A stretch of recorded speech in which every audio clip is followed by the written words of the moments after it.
আসসালামু আলাইকুম। আমি মিফতাল জান্নাত ভুঁইয়া। আজ আমরা আপনাদের সামনে বাঘের সাজা নাটকটি উপস্থাপন করব। বাঘের সাজা। রাজার বাড়ির সিংহ দরজার পাশে লোহার খাঁচায় একটা মস্ত বড় বাঘ বন্দী ছিল। বাড়ির সামনে দিয়ে যত লোক আসা যাওয়া করে বাঘ হাত জোর করে সকলকেই বলে, একটিবার খাঁচার দরজা খুলে দাও না ভাই। বাঘের কথা শুনে সকলেই বলে, ওরে আমার চালাক বাঘ রে, তোমার খাঁচার দরজা খুলে দিই আর তুমি ছাড়া পেয়ে আমার গার মোটকাও।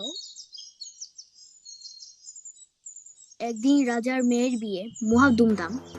রাজ্যের সব লোক বিয়ে খেতে এসেছে। মাংস পোলাও খেয়ে সবাই খুশি মনে এক এক চলে যাচ্ছে। এদের মধ্যে ছিল একজন সৎ সরল ভালো মানুষ। তাকে দেখে বাঘ হাত জোর করে বলল, ও ভাই, আমার শত সহস্র সালাম লও। হালুম। বাঘের এই ব্যবহার দেখে লোকটির মন গলে গেল।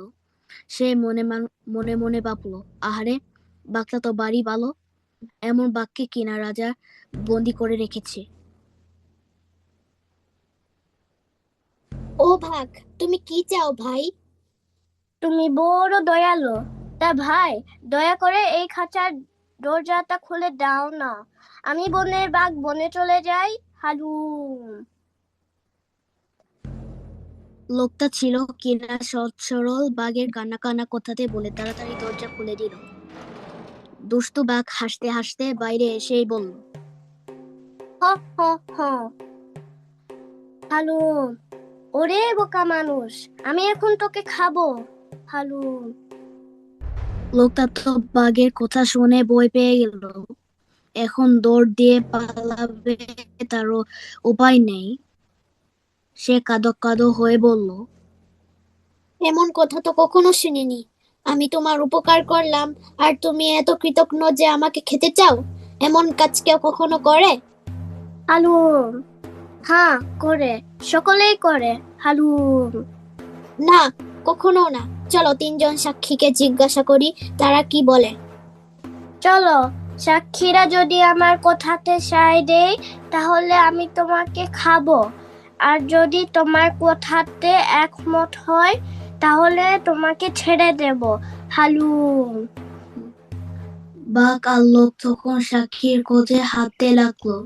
যেতে যেতে একটা বটগাছের নিচে এলো। এই বটগাছ আমার সাক্ষী।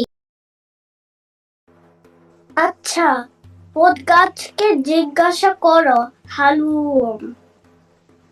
ও ভাই বটগাছ, তোমার তো অনেক বয়স হয়েছে, তুমি অনেক দেখেছো শুনেছো, বলো তো দেখি, উপকার যে করে তার উপকার কি কেউ করে?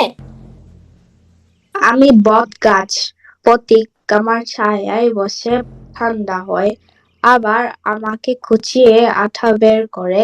সেই আঠা রাখবার জন্য আমার রয় পাতা ছিঁড়ে নেয়, যাবার সময় ডাল ভেঙে নিয়ে যায়। উপকার করে বলে বলে এইতে মানুষ আমার অপকার করে। কি হলো তো এবার? তাহলে আমি তোমাকে খাই। হালুম। আর একটু সবর করো বাঘ মামা, আর দুইজন সাক্ষী বাকি আছে। আবার দুজনে হাঁটতে শুরু করলো। পথে কলা গাছকে দেখে মানুষটি বলল, বলো তো কলা গাছ, কেউ উপকার করলে তার কি ক্ষতি করা যায়? হ্যাঁ, তাই তো সবাই করে। আমি মানুষকে মজা মজা কলা উপহার দেই, তারপরও মানুষ সুযোগ পেলেই আমার গাছের পাতা ছিঁড়ে নেয়, আমার ঘুল উঠিয়ে ব্যথা দেয়।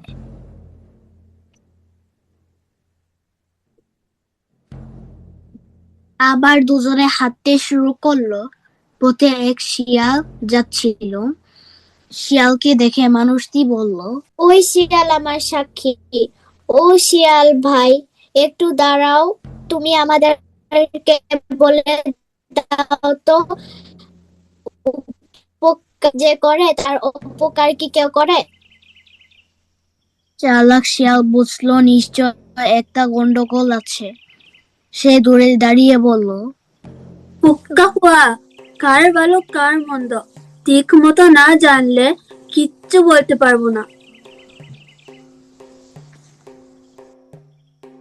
দিয়ে যাচ্ছিলাম, বাঘ আমাকে খাঁচা খোলার জন্য সাহায্য চেয়েছিল। আমি খুলে দিয়েছি, এখন সে আমাকে খেতে চাচ্ছে। শিয়াল আর চোখে দেখে নিল বাঘ মিট মিট করে হাসছে। শিয়াল বুঝে নিল ঘটনাটি কি ঘটেছে, কিন্তু চালাকি করে বলল, দেখো ভাই, কাঁচা আর পথ নিজ চোখে না দেখলে আমি কিচ্ছুই বলতে পারবো না। হুক্কা হুয়া।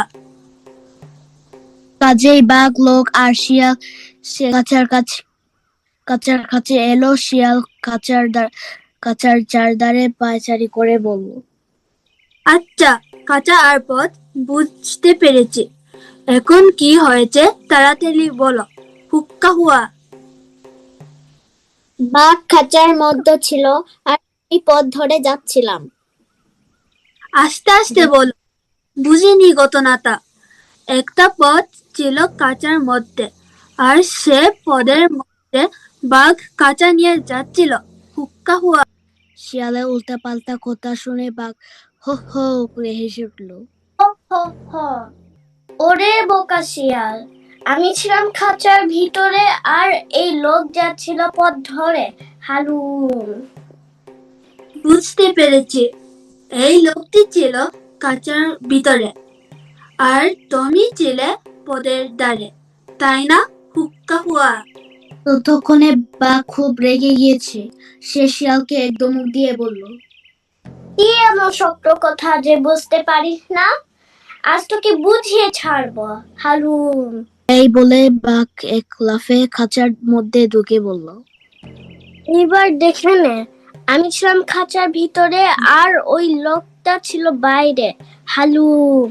শিয়াল তখন খাঁচার দরজা বন্ধ করে হুড়কো এঁটে দিয়ে বলল, আর এইভাবে ফুরকো দিয়ে দরজা বন্ধ ছিল। হুক্কা হুয়া। হা হা হা, এখন বুঝতে পেরেছিস? হালুম। হ্যাঁ, খুব বুঝেছি, চমৎকার বুঝেছি। হুক্কা হুয়া। এবার দরজা খোলো, বের হব। হালুম। হ হ হ, এবার পারাও। আর কখনো দুষ্ট বাঘের উপকার করতে এসো না। হুক্কা হুয়া। তখন শিয়াল আর লোকে যার যার ঘরে চলে গেল। আর অকৃতজ্ঞ বাঘ খাঁচার মধ্যে বেও বেও করে কাঁদতে লাগলো।